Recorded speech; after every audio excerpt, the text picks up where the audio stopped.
Welcome to Paladin Financial Talk. I'm your co-host, Tony Shore, and I'm here with our host, the man with the plan, Matt Bryant. Matt, how are you? Tony, doing great. Happy to be here. How's your year going? Well, Matt, the year has gone quickly for Yes. me. Very, very quickly. In fact, it's just flown by. I can't believe it's already April, but busy. That's probably why it's going so fast. How about you? Same. Busy's good though. Yeah. Makes it fly by. But we'll talk a little bit about timing here in a bit, but it's going fast. Timing is important, so we'll talk about that, especially when you're busy and time's flying. That's when you really need to pay attention and make sure you're looking at the timing of your finances, right? Yes, and it's so easy to put off when your weeks are flying by. You've got family, you've got whatever happening that all of a sudden 5 years get behind you and nothing's done. So we're here to keep you in line. Yep. And we need to keep planning. I mean, you need to have a plan in place. Start now. The best time to start your financial plan and your retirement plan was probably 20 years ago. Yeah. And the second best time is today, right? That's right. Right. That's right. Talking about wealth management today. So I think that is fantastic. What exactly are we talking about today? Okay. Wealth management, right? So today kicks off a month-long talking about wealth management. So myself and then some of the other advisors from Paladin, today's the basics, some of the key things to be considering when you talk about wealth management. Then over the next 3 weeks, you'll start hearing about the accumulation phase of retirement. What does that actually mean? Income planning, financial planning in general. And then the last one is going to be Jeff Foley. He's going to talk about retiring to something. Everybody talks about hitting that retirement date, but it's surprising. Not a lot of people give thought to what they actually want retirement to look like. So he'll wrap it all up there. But today I'm kickstarting basics of wealth planning, of financial planning, and what things should be happening now.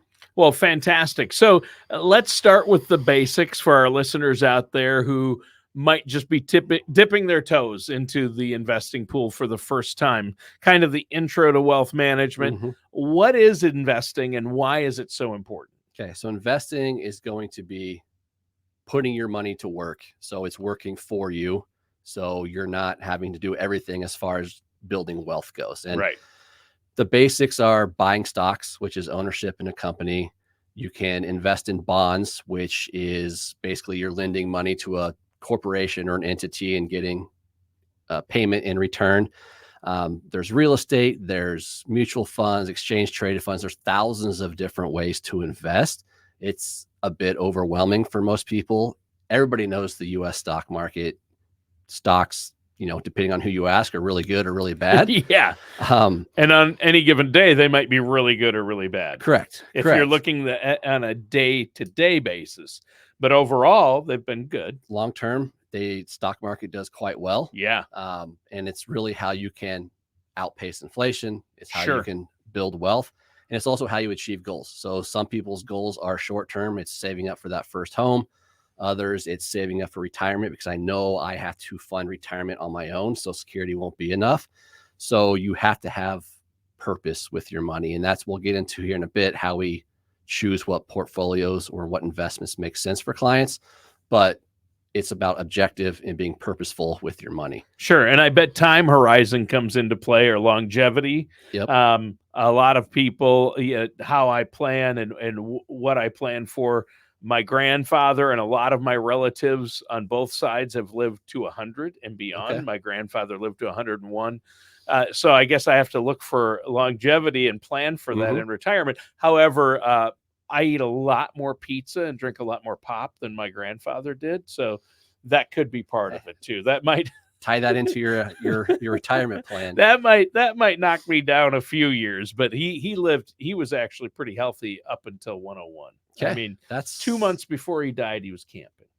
Wow. I kid you not. That's impressive. Was driving still at age 100. Probably shouldn't have been, but 99 maybe he stopped right in there, 99 or 100. It's incredible. Yeah. And we were talking before we got on the air here. Your father, you're going to help him out with some financial things today. Yeah. you're at a different spot than your father. I'm at a different spot than you. I'm trying to get my 11-year-old son interested in investing and setting up accounts. Right. So everybody's at a different stage in the ball game. Yep. And part of what we do at Paladin is identifying what stage you're at and looking specifically at your situation, because it differs for everybody. Yeah, and our listeners out there, all different situations. So it's not just about what your neighbor did or your buddy at work or your friend. You can't do exactly what they did. Watch where you're getting your advice. Work with a financial professional, because your situation is unique. And I want to point that out to our listeners out there. So when it comes to really building that investment portfolio, I know there's a lot of options. Walk us through some common types of portfolios. Okay. So a lot of people and some of the biggest funds out there track the U.S. stock market. So the S&P 500 is about 500 of the biggest companies that make up the U.S. economy. Sure. People have heard of the Dow Jones Industrial Average, NASDAQ. So those are the big three here in the United States. But you can invest in gold. You can invest in copper. I was looking up some funds yesterday when I was preparing for this, and there's funds geared towards millennials, and there's funds geared toward blockchain and cryptocurrency. So anything you want to invest in out there, you can do it. But should you? Should you? Like, it's great having options and flexibility, but there's so much that goes into it. There's cost. Does it even make sense for me? Well, and some of those you mentioned, there's a lot of risk too. A lot of risk, transparency. Like, why am I owning this? And part of our process when we work with clients is, let's invest you in things that you actually understand, and not some speculative type thing that promises to triple in value over the next month. That's not how we do it. It needs to be purposeful, and you need to understand what you're investing in as well. Sure. I like how you laid it out there. It is really important to understand investing, but really to work with a financial services professional. I even had Jeff at your office help my daughter and her boyfriend. My daughter set up a Roth. She's 21, and she has a Roth IRA. Not much in it, but she has a Roth IRA. But it's crazy when you look at how much you don't have to invest when you're starting at age 21 versus how much you have to put in when you're 51. Oh, yeah, trust me. To get to the same spot. I'm in my 50s, and I'm like, she's going to be way ahead of me. Yeah. I wish I had somebody telling me these things when I was in my 20s and starting out, right? And we've been seeing a lot of that lately too, is a lot of our clients are coming up on retirement or in retirement, and we encourage them to reach out to us and have us talk to their kids. Yeah. Whether their kids are 45, whether they're 25, whatever it may be, because they've got time on their side, and that's the biggest thing that's going to benefit them. But also just making sure other things are checked off as far as finances go. It's not just investments. There's protecting your estate. There's making sure different things are in place at various ages. Yeah, so we're talking about the various stages of investments at different ages, right? I mean, so it really does differ, but the earlier you start, the better, right? The earlier you start, the better, and making sure you're investing properly. If your 21-year-old daughter is doing the right thing first by putting money aside, that's step number one. Step number two is making sure it's invested properly. Your daughter should not be investing in bonds and CDs and cash, because that's not going to grow over time. No. She needs to be time is what she has. Yeah. That's her biggest asset right now. Yeah. So, yeah, versus me, someone in their mid to late 50s, it's completely different what you would recommend for me, right? Yep. All of our clients go through a series of exercises. So they take a risk assessment. They do some other financial priority type assessments, because your daughter is going to look a lot different than you, and you will look a lot different now than you do 5-10 years ago. So part of the process is constantly updating those things to see, as time shifts, are we tweaking the portfolio so it still fits who you are? Yeah. Yeah. That makes perfect sense. And I think it's really a big distinction between those ages. And it's important for our listeners to understand that their strategy needs to progress, as you're saying, as they get older. So how do we get it started? How can our listeners out there at whatever stage they're at get started on their investment journey? So the Roth IRA is a great one. There's tax benefits to that. Sure. So it has somewhat low contribution limits, but someone who's 21 isn't going to be putting 100 grand away every year. No, So starting there, you get some benefits with tax-free growth. Looking at your retirement plans at work, a lot of places will offer 401ks or 403bs or TSP, depending on what industry you're working in. Sure. A lot of those places provide matches. So at the very least, contribute enough to get a match from your employer. That's basically them saying, if you put in X amount, we will put in X amount too. Basically free money. Yeah. Make sure you're contributing enough to get the maximum match. Yes. So put in at least that much into your 401k. And you mentioned Roth is a great place to start. Some businesses and companies are offering a Roth 401k option. Yes. And it's starting to, am I correct, Matt? You can correct me if I'm wrong, but are some companies even starting to, they haven't in the past offered matches in the Roth, but some companies can now, right? Recent change where that can happen too. Roth 401ks didn't come about. It's only been 15, 16 years since the Roth 401k existed. Yeah, and really only in the last few years have a lot of companies actually adopted that. And it's a huge value add, especially if you look at where taxes might be 20, 30, 40 years down the road and required minimum distributions, all concepts we look at when we meet with people. But the Roth is a huge thing to be able to have access tax-free, grows tax-free, comes out tax-free. The growth isn't taxed. As long as you are over 59 and a half and have had it for at least 5 years, all that money comes out tax-free out of a Roth, right? It's part of the planning process. And then also once you actually look inside your 401k or TSP, whatever it is, you don't always have a ton of options, but everybody will have generally exposure to U.S. stock markets and target date funds. So S&P 500 is a popular one. That's a place for a young person to invest in. Sure. A lot of people like target date funds. They can be good because what they do is they adjust the risk profile over time as you get closer to retirement. My issue with them is they can get too conservative too soon. And to explain that, I grew up in Kansas. I still have family in Kansas. That's about 500 miles from where I live in Minnesota. Speaking of conservative, Kansas, That's right? That's right. A little different here.